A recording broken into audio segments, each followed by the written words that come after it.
নমস্কার, জয় মা তারা। আজকে একটা আপনাদের উপাচার বলবো। কি উপাচার? যারা বৃহস্পতির জাতক, ঠিক আছে, বৃহস্পতির জাতক বলতে কি, ধরুন আপনার 12 তারিখে জন্ম হতে পারে কিংবা 3 তারিখে জন্ম হতে পারে।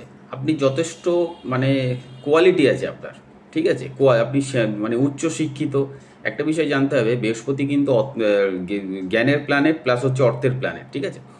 তা আপনার হয়তো যোগ্যতা রয়েছে, ঠিক আছে, আপনি হয়তো উচ্চ শিক্ষিত, কিন্তু বারবার হয়তো চাকরির ইন্টারভিউ দিতে যাচ্ছেন, বারবার সেখান থেকে ফেলিওর হচ্ছেন, কিংবা ব্যবসা করছেন, সেই ব্যবসায় মানে একদম দিনের পর দিন ধূলিসাৎ হয়ে যাচ্ছে, দেনায় জর্জরিত হয়ে যাচ্ছে। তা কি করবেন সেটা প্রথমে বলে নিই।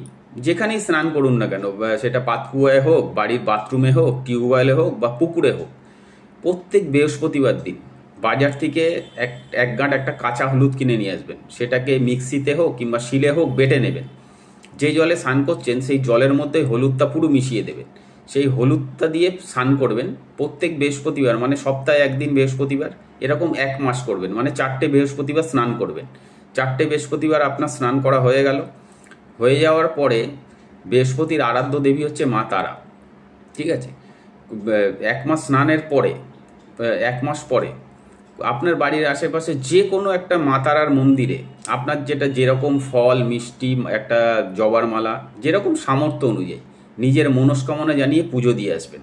করে দেখুন, 100% গ্যারান্টি দিয়ে বলছি, আপনার যে যোগ্যতা থাকা সত্ত্বেও চাকরি হচ্ছিল না, কিংবা আপনি যোগ্যতা সম্পন্ন ব্যবসায়ী মানুষ, কিন্তু ব্যবসা দিন দিন তলানিতে চলে যাচ্ছে, ব্যবসা করতে পারছেন না, মানে ঋণ হয়ে যাচ্ছে, সেখান থেকে 100% গ্যারান্টি দিয়ে বলছি সেই জায়গা থেকে বেরিয়ে যাবেন। কেন হলুদ দিয়ে স্নান করতে বললাম বলুন তো? তার কারণ হচ্ছে বৃহস্পতির রং হচ্ছে হলুদ, ঠিক আছে। আর বৃহস্পতির হলুদ খুব মানে মানে হলুদ, কাঁচা হলুদ বৃহস্পতির খুব পছন্দ, ঠিক আছে। তা সেই কারণেই বললাম যে 1 মাস প্রত্যেক বৃহস্পতিবার জলের সাথে 1 গাঁট কাঁচা হলুদ বেটে নিয়ে জলের সাথে মিশিয়ে স্নান করবেন। স্নান করে 1 মাস কমপ্লিট হয়ে যাওয়ার পরে বাড়ির আশেপাশে কোনো মাতারা মন্দির থাকলে পরে সেখানে নিজের সামর্থ্য অনুযায়ী ফল মিষ্টি আর একটা জবার মালা নিয়ে নিজের মনস্কামনা জানিয়ে পুজো দিয়ে আসবেন। করে দেখুন, আপনার যেই সমস্যায় মানে জর্জরিত ছিলেন সেই সমস্যা থেকে 100% গ্যারান্টি দিয়ে বলছি বেরিয়ে আসতে পারবেন। জয় মা তারা, সবাই ভালো থাকুন।